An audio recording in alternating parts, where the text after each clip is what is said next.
Hey, I'm Chef Dean Max. Today in the kitchen we're going to make chicken stock. Super simple recipe, so join me. It's going to be a lot of fun, and it's something you're going to use a lot in the kitchen. Super healthy. Really having a nice bone broth like this is good in so many ways. So make sure to join me for this. Stay tuned. So today we're doing chicken stock and something super simple. So you can see, I think when we did one of our dishes, I had like written on here chicken bones. It was actually the chicken bones, and it looks like there was some green in there too. It looks like I put in some celery already.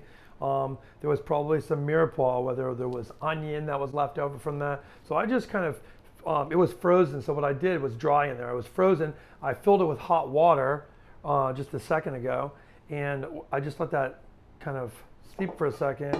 So it released from the container. Now I'm just dumping it in my big pot here. So we've got the frozen bones, right? We put that in here. And then we've got another one. There's another one I have in the freezer. And I did the same thing. I put a little bit of water in there. This one just had bones. So I'm just dumping these bones in here.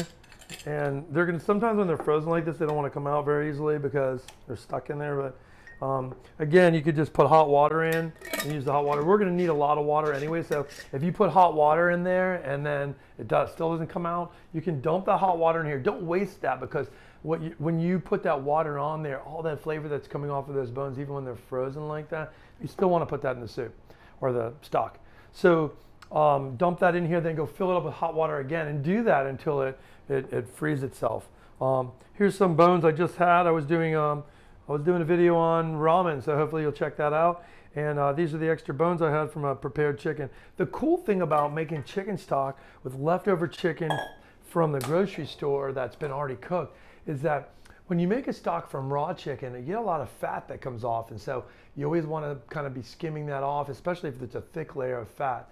And the reason being is when you have a stock pot and it's filled with water and the fat starts coming off as it's cooking, it gets on the top of that and it creates a layer because the fat rises to the top, and it almost is like putting a lid on the stock. It's this fat cap that's on there, and what it does is it causes the soup to get hot and overheat. Like, you know, when you have a lid on boiling water, it's really boiling and getting crazy because there's nowhere for this steam to escape. The same thing with that fat. That fat sits on there.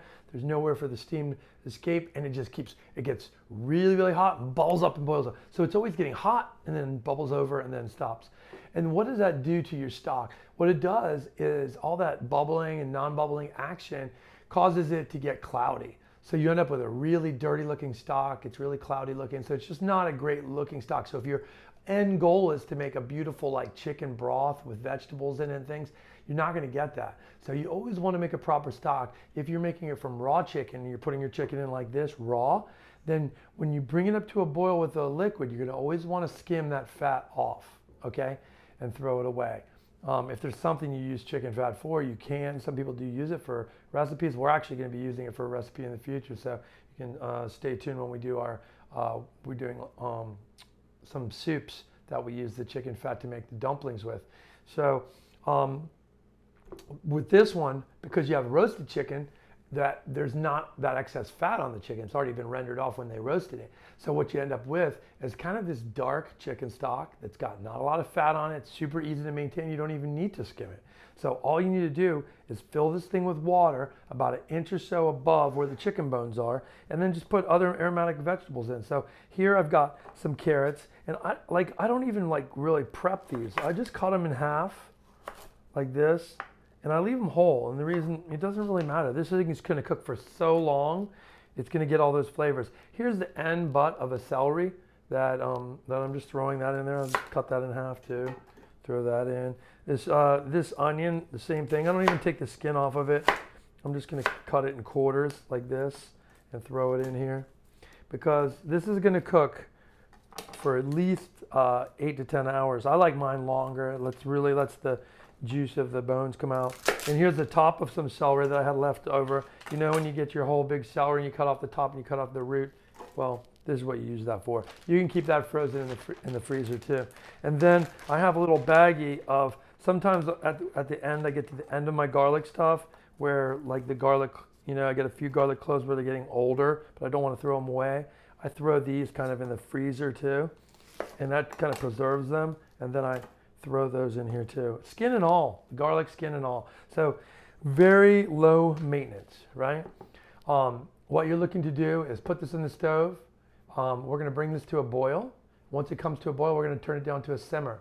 And we're just gonna let that simmer all day long. So what I like to do is put it on in the morning when I'm having my coffee, and then I let it go all day. And then at nighttime, I pull it off, I let it cool, and I'll show you what that's like later. So I'm gonna fill this with water, bring it to a boil, and then I don't really need to skim it. I'm gonna bring it to a boil and then turn it down to a low simmer, and I'm gonna let it go all day. And we'll catch it later on today, okay? See you soon. Here's our stock. You can see this has been going for about 10 hours or longer. You can see how beautiful that broth is, right? It's got great color. And, there's only a little bit of fat at the top. You see that? Because I used the roasted bones that were ahead. You don't have to have those. Like I said, you can just skim the fat off as you go. But this is what's nice about this. It's low maintenance. And it's been cooking all night. We're super excited to get this strained and ready to eat. Well, here we have our stock, and I'm going to strain it. So we just take a bowl here and strain all of our liquid. Now, we have a lot of stock, as we can see.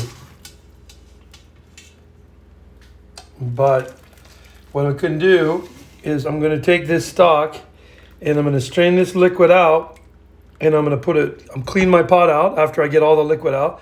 I'm going to pour it back into my pot so I can reduce it down, and I'll show you what that looks like. Okay, here I have my stock. It's boiling, and I want to let that boil fast. You would never let that boil like that if you had the bones in it, because it would make your stock very cloudy. But once you've removed all of the bones, then you can reduce it like this. And with this stock, we're going to reduce this. And why are we reducing it? It's flavorful right now, but I'm reducing it because I'm going to hold it in my freezer, and I don't want to have a huge pot of it like that. I just want to have a small container of some really intensified stock that we can add water to later. Okay, here I've got my strained stock. You can see I just strained that. It's got a little bit of fat at the top. You can see that little tiny layer of fat. It's just fine. That's flavor. Now what I'm going to do is move that over into these ice kind of formers that I have. So it's ice cube makers. And then I'm going to make ice cubes out of this, because this is really not a stock almost at this point, because I've reduced it so much that it's actually like almost to the level of a sauce. So that's a good way to keep it in the freezer. Okay, so here you can see I'm taking my stock and I'm just adding it to this ice cube maker. Carefully, I don't want to spill it everywhere because it is chicken stock. It's not water, right? So you want to keep it nice and clean, right? And then you're going to make your ice cubes. Now this reduced chicken stock is almost like a chicken sauce. So when you're making dinner, if you have some vegetables, you have some chicken that you're sauteing, and then you just at the end throw one of these ice cubes in there and melt it down in a hot pan, add a little bit of butter, olive oil, or herbs or something like that, you end up with a beautiful chicken stock. Hey guys, welcome back to the kitchen. This is the next day after these ice cubes kind of set in the freezer all night. And in my little ice cube makers here, I had my beautiful reduced chicken stock. And you can see, look how cool that is, right?